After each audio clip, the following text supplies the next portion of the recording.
Hello, everybody, and welcome back.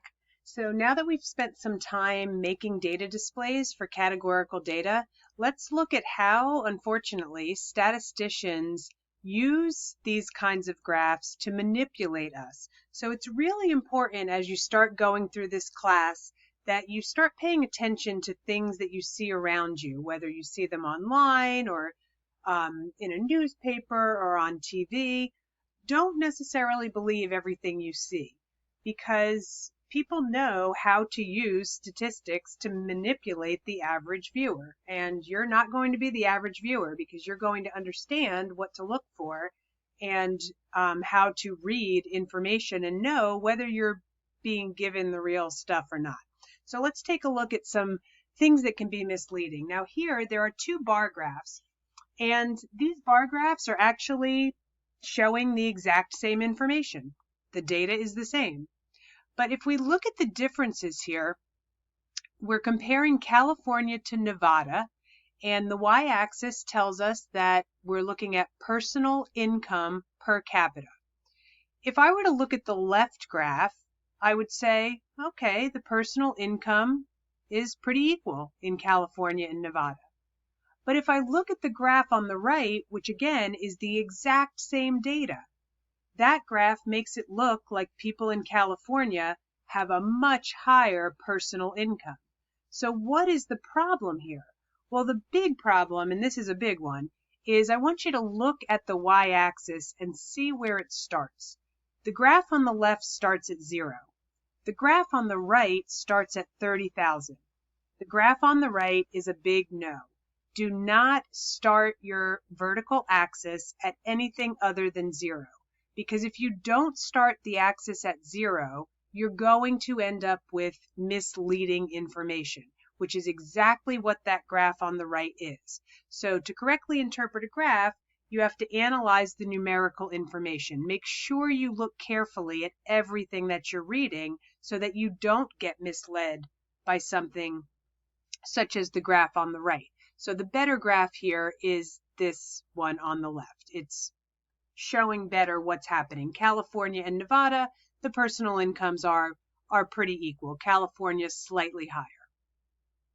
All right, here's another thing that people do to mislead. Now, again, I have two graphs here. One is a bar graph on the left, and the other one is a sort of a picto chart using like barrels of oil, okay? So we're comparing USA and Japan. We're looking at their daily oil consumption. Now, the bar graph on the left, there's nothing wrong with it. It starts at 0. The axis is appropriate. It's a two-dimensional graph. I can see that the US uses 20 million barrels of oil per day, and Japan uses 5.4 billion barrels. So the US is about 4 times as much as Japan. That is a correct graph on the left. The graph on the right is attempting to show this exact same information, but with a 3-dimensional object. And as soon as you make a 3-dimensional object like that, it tends to exaggerate the differences. So remember I just said the graph on the left, 20 is about 4 times as much as 5.4, okay? If you look at the graph with the barrels, that barrel that shows the 20 on it is way bigger than 4 times as big as the Japan one. Imagine taking that little Japan barrel. You could fit a lot more than 4 of those inside the USA barrel. So this is a no-no number 2. Do not use 3-dimensional pictures to represent things because it will tend to exaggerate the differences, and that's misleading, and we don't want to be misleading. Okay, now here's an actual, this came off of a television set. This was Fox News attempting to show that unemployment was going down until Obama took office, and then it started increasing. But this is back to that example of the scale not being accurate. So they started at 8%. Had they started that scale at 0, you would see that the unemployment rate was barely changing at all. This would not look like a dip and then increasing. So that's another example of that scale there. Now here's a graph that has data missing. So this is another thing you want to watch out for. this graph, if we look at it, on the table on the left is just a frequency table. So it's showing, well, actually not a frequency table because there's not counts. It's just showing the average monthly temperature for the months from January to July.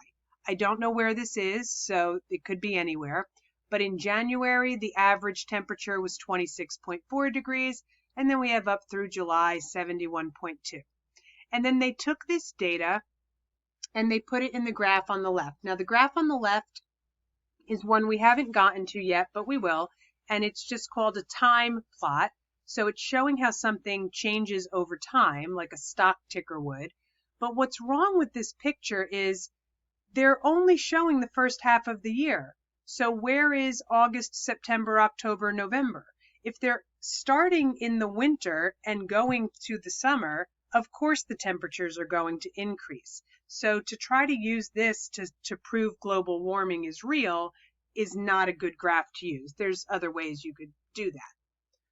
All right, let's take a look at this one. This is a bar graph that is showing the percent, the sports clothing that children own.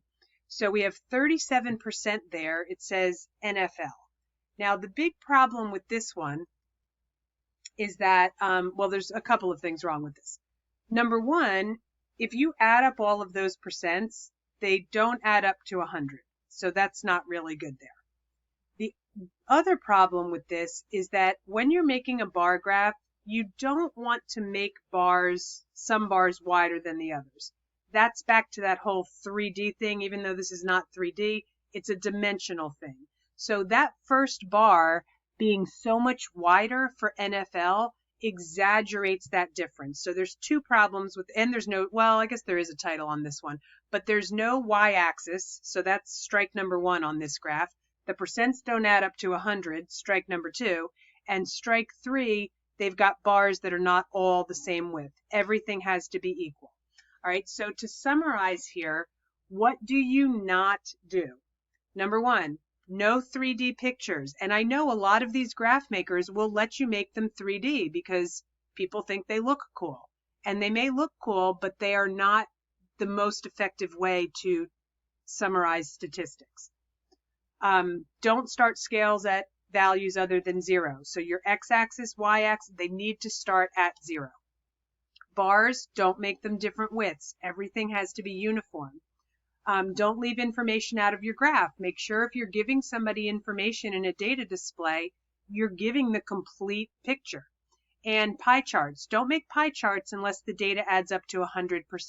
So I didn't show you an example like that, but if you saw it, but it's similar to the bar graph that I just showed you.